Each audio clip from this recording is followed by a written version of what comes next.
तो let's discuss the zoo story. इसका अगर क्रिटिकल अप्रिशिएशन आए, क्वेश्चन प्लॉट पे आधारित आए, टाइटल, मिस्ट्री या आर्ट ऑफ करेक्टराइजेशन, ये सारी चीज़ें जो है इसमें कवर की गई हैं इस क्वेश्चन में। तो स्टार्ट करते हैं क्वेश्चन को। Edward Elby is one of the most renowned play right of contemporary society.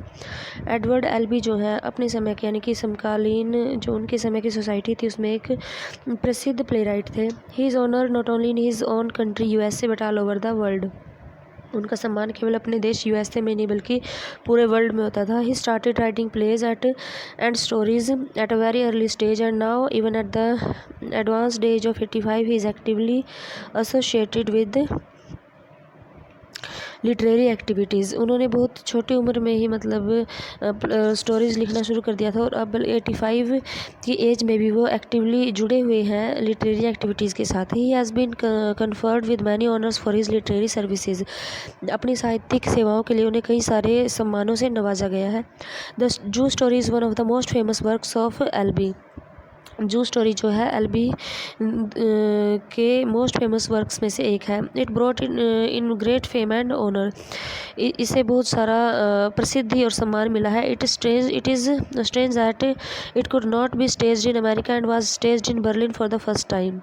इसको सबसे पहले अमेरिका में नहीं बल्कि बर्लिन में परफॉर्म किया गया था स्टेज पर। It describes the loneliness and lack of communication. इसमें अकेलेपन और बातचीत के अभाव को डिस्क्राइब किया गया है। The two chief characteristics of modern life. और ये दोनों ही करेक्टरिस्टिक्स जो है मॉडर्न लाइफ की दो चीफ करेक्टरिस्टिक्स हैं। This scene recurs in many of his writing. यह जो सीन है, ये जो थीम है, उनकी बहुत सारी राइटिंग्स में बार बार रिपीट हुआ है।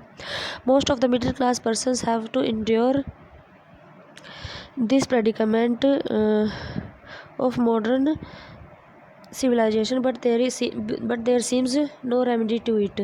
मतलब मिडिल क्लास के जो ज़्यादातर लोग हैं वो इस स्थिति को झेल रहे हैं, इन दोनों स्थितियों को झेल रहे हैं, बट वहाँ पे कोई इसका उपाय दिखाई नहीं देता। ये प्रॉब्लम तो फेस कर रहे हैं लोग, लेकिन इसका कोई उपाय रेमेडी होता है, उपाय दिखाई नहीं देता। द प्लॉट, अब प्लॉट की बारी आती है। The plot of the story is very simple. इस कहानी का जो प्लॉट है बहुत सिंपल है, कथानक जो है बहुत सिंपल है। It may be said that it has no plot और स्टोरी। यह भी कहा जा सकता है कि इसकी कोई प्लॉट या स्टोरी नहीं है। It only describes a meeting with two person, Peter and Jerry. यह सिर्फ दो लोगों की एक मीटिंग का वर्णन करती है, पीटर और जेरी की। And ends with the death of the latter, जो बाद में आता है उसकी डेथ हो जाती है, यानी कि जेरी की। Peter is a happy middle class man working in A publishing concern. Peter एक खुश एक मिडिल क्लास आदमी है जो एक पब्लिशिंग व्यवसाय में काम करता है। He has a wife, two daughters, a cat, a dog and parakeets. उसकी वाइफ है, दो बेटियां हैं, एक बिल्ली है, एक कुत्ता है और एक तोता है उसके पास। His life is happy. उसकी जो लाइफ है वो बहुत खुश है। It is a practice with him to come to the central park on every Sunday afternoon. उसकी आदत है कि वो हर संडे को दोपहर बाद धूप में उस पार्क में, सेंट्रल पार्क में आता है। He sitting on bench reading a book. वह एक बेंच पे बैठा हुआ है और एक बुक पढ़ रहा है। He does not want to any intrusion. वह नहीं चाहता कि कोई उसे डिस्टर्ब करे। Jerry quite unknown to him comes here and wishes him. Jerry जो उससे बिल्कुल नहीं जानता, बिल्कुल अनजान है, वो उसके पास आता है और उसे विश करता है। Peter is surprised and ask him whether he is addressing to him. Peter जो है हैरान हो जाता है और पूछता है कि तुम मुझसे क्यों बात कर रहे हो। Peter does not want to be disturbed but he is a gentleman and can not bluntly avoid him. Peter नहीं चाहता कि कोई उससे बात करे, कोई उससे डिस्टर्ब करे, बट वो एक जेंटलमैन है इसलिए वो उसको बिल्कुल अवॉइड भी नहीं करता। Jerry forces him into A conversation and ask him if he does not mind it. Jerry जो है बलपूर्वक उससे बातचीत करने की कोशिश करता है और उससे पूछता है कि क्या उसे कोई फ़र्क नहीं पड़ रहा। Being a thorough gentleman Peter assures him that he does not want it.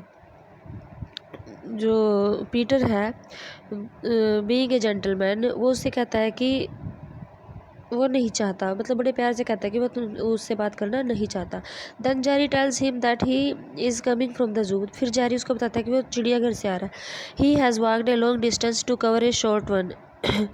तो उस छोटे से जू को पार करने में उसको बहुत लंबी डिस्टेंस तक पैदल चलना पड़ा। Peter feels interested in knowing about the जू। अब पीटर को थोड़ा सा इंटरेस्ट होता है जू के बारे में जानने के लिए। Jerry acts in plan manner. Jerry जो है एक प्लान्ड मैनर में एक्ट करता है, मतलब जो जेरी की जो हरकतें हैं वो प्लान्ड है। It seems that he has decided on this course earlier. ऐसा दिखा देता है कि उसने पहले से ही डिसाइड कर रखा है कि क्या करना है वहाँ जाके। Jerry makes Peter tell him about his family and pets. Jerry Peter से पूछता है उसकी फैमिली के बारे में, उसके पेट्स के बारे में। During his talk Jerry often refers to the zoo and tells him that he will tell him all that happened there. बीच बीच में उससे कहता है कि वो जू में गया था और वो उसे बताना चाहता है कि वहाँ पे क्या क्या हुआ। But instead of doing that he talks irrelevant things which Peter does not want to listen to but he is obliged to hear. लेकिन वो ऐसी जू के बारे में तो कोई बात ही नहीं करता, वो इरिलीवेंट और कुछ बात करने लग जाता है और जेरी उसको बिल्कुल भी सुनना नहीं चाहता, बट उसको सुननी पड़ती है। Jerry sits on the bench and pokes Peter to give him some room. Jerry जो बेंच पे बैठ जाता है और उसे उकसाता है, उसे अवसर देने के लिए, मतलब उसको झगड़ा करने के लिए उसको उकसाता रहता है। Peter does so but he is gradually pushed to the end of the bench. Peter उसको बैठने के लिए जगह देता है, लेकिन वो उसको और सरकने के लिए कहता रहता है और वो बिल्कुल एंड पे पहुंच जाता है बेंच के। And is finally made to vacated, और लास्ट में उसको छोड़ना पड़ता है, बेंच से खड़ा हो जाना पड़ता है। This arouses the possessive instinct in Peter. अब जो पीटर है उसमें पोजेसिवनेस की भावना आ जाती है कि यह बेंच मेरा है। वो कहता है कि यह बेंच मेरा है and he is not going to vacate it, और वह इसे खाली नहीं करेगा। Strangely enough Jerry maintains calm and composure and infuriates Peter. लेकिन जो जेरी है वो बिल्कुल शांत रहता है और उसको गुस्सा दिलाता है पीटर को। Peter warns him and there is some scuffle. Peter उसे वार्निंग देता है और वहाँ पे उनकी हाथापाई हो जाती है। Jerry is acting in A plan manner and is काम एंड क्वाइट। जेरी जो है एक पहले से ही प्लान मैनर के अकॉर्डिंग एक्टिंग कर रहा है और वह बिल्कुल शांत है और चुपचाप है। Peter helplessly cries for help and calls for police to get Jerry arrested. Peter चिल्लाता है हेल्प के लिए और पुलिस को बुलाता है कि उसको अरेस्ट करके ले जाए। Jerry tells him that there is no one in the park. Jerry उसे बताता है कि वहाँ पे पार्क में कोई नहीं है to come to his help, उसकी हेल्प करने के लिए। And he must defend himself alone, और उसको खुद ही अपनी रक्षा करनी होगी। Jerry also taunts at him Peter is a weak man, और जेरी उस पर टोंट भी करता है, उस पर ताना कसता है कि वो एक कमज़ोर आदमी है। He takes out a knife, वह एक चाकू निकाल लेता है। Clicks it and throws it at Peter to defend himself. चाकू निकालता है, उसे खोलकर पीटर की तरफ फेंक देता है कि अपने आप को बचाने के लिए, कि मतलब उसको कि वह अपने आप को बचाए। Peter catches the knife and it's point is towards Jerry. Peter जो है नाइफ को पकड़ लेता है, लेकिन इसका पॉइंट जो है वो जेरी की तरफ है। Then Jerry thrust himself at the knife and the knife passes through his body. फिर जेरी क्या करता है, उस नाइफ के ऊपर अपने आप को नाइफ की तरफ धकेल देता है और जो नाइफ है उसकी बॉडी के पार निकल जाता है। पीटर इज स्टन्ड, पीटर हैरान रह जाता है। जेरी फॉल्स डाउन बट दो breathing he is last he still has sense. Jerry जो नीचे गिर जाता है, लेकिन बेशक वो अपनी आखिरी सांस ले रहा है, लेकिन फिर भी उसमें सेंस, उसे होश है। He takes out his handkerchief and wipes the fingerprints off it. वह अपना रुमाल निकालता है और उस फिंगरप्रिंट्स से इरेज कर देता है उस चाकू पे से। He ask Peter to run away before someone comes there. वो उसे पीटर से कहता है कि यहाँ से भाग जाए जब किसी और के यहाँ पे आने से पहले। But before his death he says that perhaps he had planned it. लेकिन मरने से पहले वह उसको कह देता है कि शायद उसने उसे प्लान किया था।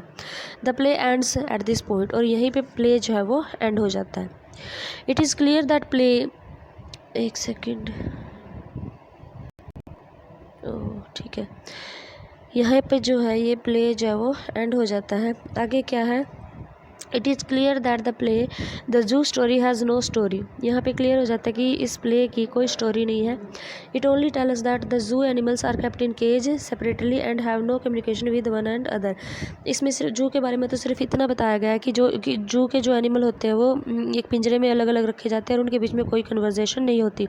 It does not describe anything else about the zoo and leaves the spectator and the readers to guess. इसके अलावा जू के बारे में और कुछ भी नहीं बताया गया और ये रीडर के ऊपर छोड़ दिया गया है कि इसका नाम जू स्टोरी क्यों रखा गया है, आगे इसका जो है वो खुद गैस करेगा। Hence there is no question of the development of the plot, तो प्लॉट की डेवलपमेंट का तो यहाँ पे कोई सवाल ही नहीं है। It is not a full length play, या फुल लेंथ प्ले नहीं है। It is a one act play and covers only half an hour, यह एक वन एक्ट प्ले है जो आधे घंटे में ही खत्म हो जाता है। And tells us about the conversation between two persons, और ये सिर्फ दो पर्सनस के बीच की कन्वर्जेशन को हमें बताता है। The play does not tell us anything about the art of characterization of Edward Albee, और इस प्ले के द्वारा हमें एडवर्ड एल्बी की आर्ट ऑफ करेक्टराइजेशन के बारे में भी कुछ नहीं पता चलता। It has only two characters and moves around a single theme, इसमें सिर्फ दो ही करेक्टर हैं और एक सिंगल थीम इन दोनों के चारों ओर घूम रहा है। बोथ द, ये दोनों एक सिंगल थीम के चारों ओर घूम रहे हैं। Both the characters seem to be middle class person, दोनों करेक्टर जो है मिडिल क्लास पर्सनस हैं। We are not told anything more about them, हमें इसके अलावा इनके बारे में कुछ भी नहीं बताया गया है। Peter is living happily with his family and seem to have no problem, whereas Jerry seems to be disconnected with his life and is determined to end it. Peter जो है वो हैप्पी लाइफ जी रहा है अपनी, और उसे कोई भी प्रॉब्लम नहीं है, ऐसा हमें दिखाया गया है। लेकिन जेरी जो है वो बिल्कुल डिसकनेक्टेड दिखाई देता है अपनी लाइफ से, और अपनी लाइफ को ख़त्म करना चाहता है। But one feels to understand why he adopt this way, लेकिन सोचने पे मजबूर हो जाते हैं हम कि उसने ये ही तरीका क्यों अपनाया अपनी लाइफ को एंड करने का। If he wanted to get rid of the problems of his life and commit suicide, अगर उसको अपनी लाइफ ख़त्म ही करनी थी, सुसाइड ही करना था, there were many other more convenient ways than the one he adopts, तो इससे भी आसान और बहुत सारे तरीके थे जिनको वो अडोप्ट कर सकता था इसकी बजाय जो उसने किया है। दिस रिमेन्स ए मिस्ट्री, यह एक मिस्ट्री बन के रह जाती है। We know nothing more about the two, हम उन दोनों के बारे में इससे ज़्यादा और कुछ भी नहीं जानते। The title of the play is eye catching, लेकिन जो टाइटल है प्ले का वो आई कैचिंग है। द जू स्टोरी, एक इंटरेस्टिंग सा लगता है कि यहाँ पे कुछ जानवरों के बारे में, जू के बारे में कुछ बताया जाएगा। Everyone feels interested in knowing something about the zoo, हर एक जो है वो मतलब इंटरेस्टेड फील करता है कि जू के बारे में उनको कुछ पता चलेगा। But surprisingly it doesn't tell us anything about the zoo, लेकिन जू के बारे में कुछ भी नहीं बताया जाता। It only tells us that in the zoo animals are kept in cage quite aloof from each other and they cannot communicate with one and other, हमें सिर्फ जू के बारे में तो इतना ही बताया गया है कि एनिमल्स को पिंजरे में रखा जाता है, वो एक बिल्कुल अलग है, एक दूसरे से अलग अलग रहते हैं और एक दूसरे से कोई बातचीत नहीं कर सकते। All this is known to all of us, और ये सब हम सबको पता है कि पिंजरे में रखा जाता है, वो बातें नहीं करते। We are interested to know what kind of animals are there in the zoo, हम टाइटल को पढ़ के तो हम इस चीज़ में इंटरेस्टेड होते हैं कि वहाँ पे कैसे कैसे जानवर होते हैं, ये हमें बताया जाएगा। Though Albee does not say anything about it yet we do not feel disappointed, फिर भी एल्बी हमें इसके बारे में कुछ नहीं बताता, लेकिन फिर भी हम निराश नहीं होते, उदास नहीं होते। स्टोरी में जो कुछ भी है वो मतलब इंटरेस्टिंग है वो भी।